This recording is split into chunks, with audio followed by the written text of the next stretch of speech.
It's another edition of Time About the Movies. Today we're taking a look at the films of January 9, 2004, taking a look at the first two movies of 2004. And we are in the dumping month, which means that most of the movies we're going to be looking at over the next couple of days are going to be movies that the studios clearly had no intentions on releasing at a time when they could be profitable and just wanted to dump them out, get them out of the way, and then just run off and do the next thing. And these two films are definitely an example of that. This one, the worst of the worst. The biggest new release of the weekend, and that is My Baby's Daddy.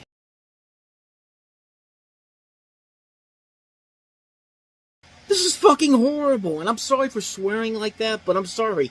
This is a horrible, horrible movie. I mean, just that alone, like that scene alone, was enough to make me turn the movie off altogether. And that's just from the trailer. Like, there's stuff in that entire trailer in there that's just like,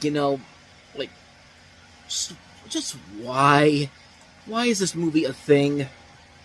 The story, as you see, is Anthony Anderson, Eddie Griffith, and Michael Imperioli are three bachelor buddies from the hood who, after a lifetime of hard partying, are in for a crude awakening when their respective girlfriends all get pregnant at the same time. The fathers to be embark on an emotional journey while learning as much about themselves as they do about love and fatherhood. And this is basically just Three Men and a Baby, except done worse. Much worse, and more crude jokes, more poop jokes in here, more gross out humor, more pee jokes, racial stereotyping. This whole movie, it's amazing that this movie does not get more attention. It's one of the worst things you've ever seen, because this should be up there with movies like Soul Plane. This is a movie that is so horribly put together, so badly put together. The jokes are terrible.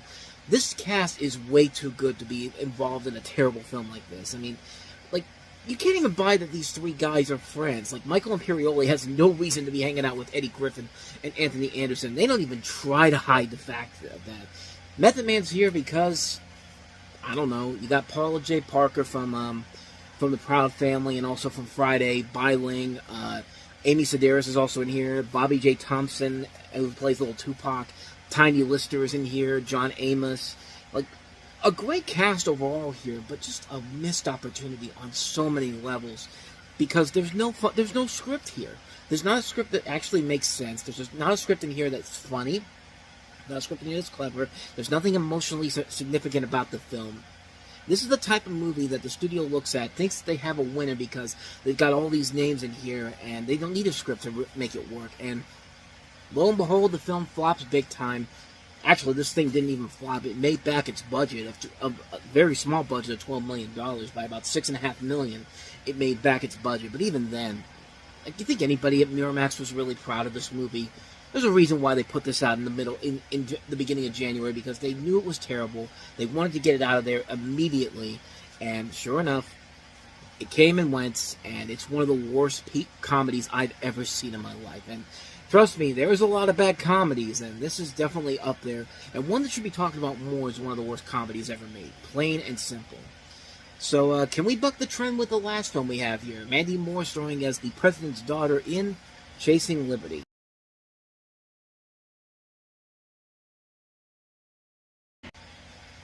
I mean, not really, but you know what? After My Baby's Daddy, this is actually looking like a good comedy by comparison. This is Chasing Liberty, which is coincidentally the first of two movies in 2004 centering around the president's daughter, because we would literally have a movie called First Daughter come out later in the year where Batman was the president, Michael Keaton, and Katie Holmes was the first daughter. And in here you've got Mandy Moore and Mark Harmon, a.k.a. Gibbs from NCIS, who was also in Fever Pitch. And in here you have the 18-year-old daughter of the President of the United States, whose rebellion against the constant presence of Secret Service agents in her life leads to a European adventure and an unexpected romance. And you can definitely tell that they're doing a lot of stuff from classic movies. This was the storyline's actually inspired by Chelsea Clinton, who was photographed trying to blend in with other students at a Stanford basketball game. And this has actually been explored in another movie, kind of an underrated little film called First Family, that came out in 1980, where Bob Newhart was the president. And there's the idea that, the problems that Mandy Moore's character have in the movie is excessively protective Secret Service agents guarding children out of U.S. government officials, pretty much. That was pretty much established in for his family, which is a little underrated gem. It's one that didn't do so well when it came out, but it's got a stacked cast overall, and it is a funny film in general. But you can definitely see the inspiration is from stuff like It Happened One Night, and especially Roman Holiday, where in that film Audrey Hepburn plays a princess who slips away from the handlers to be squired around Rome by Gregory Peck, and not realizing that he knows her identity and plans a magazine story. And in both films, the leads are accompanied by a goofy friend. In this case, he's played by Eddie Albert in Roman Holiday, and in this one, it's, I believe, Stark Sands, I think it is, but it's got a good cast overall too. Man, Matthew Goods also is the Matthew Goods, the Secret Service agent in this film. Stark Sands is the guy who isn't, I guess, the goofy friend. Jeremy Piven, Annabelle Sciorra, Mark Harmon, like I said, Caroline Goodall, Muriel Margolyes. So there is a good cast overall in here. The film is just mediocre at best. I mean, I like it better than How to Deal. I thought this was a much better. It's a simple idea that isn't really thought out all that well, and I think one of the biggest problems with the film in general is that it's very formulaic and predictable.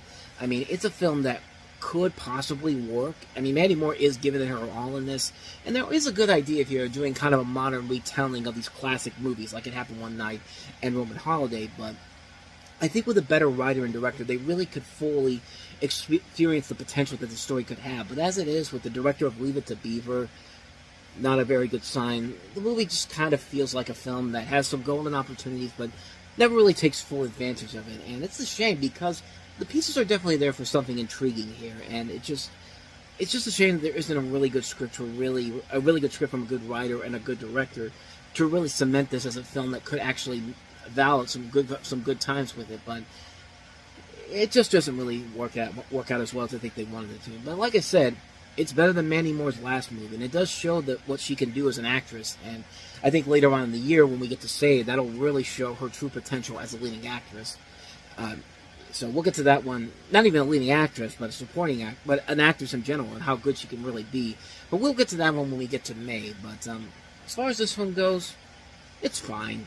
Not something. It's for a one-time watch, it works, but I really have no intention of ever watching this again. So, like I said, it's better than My Baby's Daddy. I'll give it that. Chasing Liberty.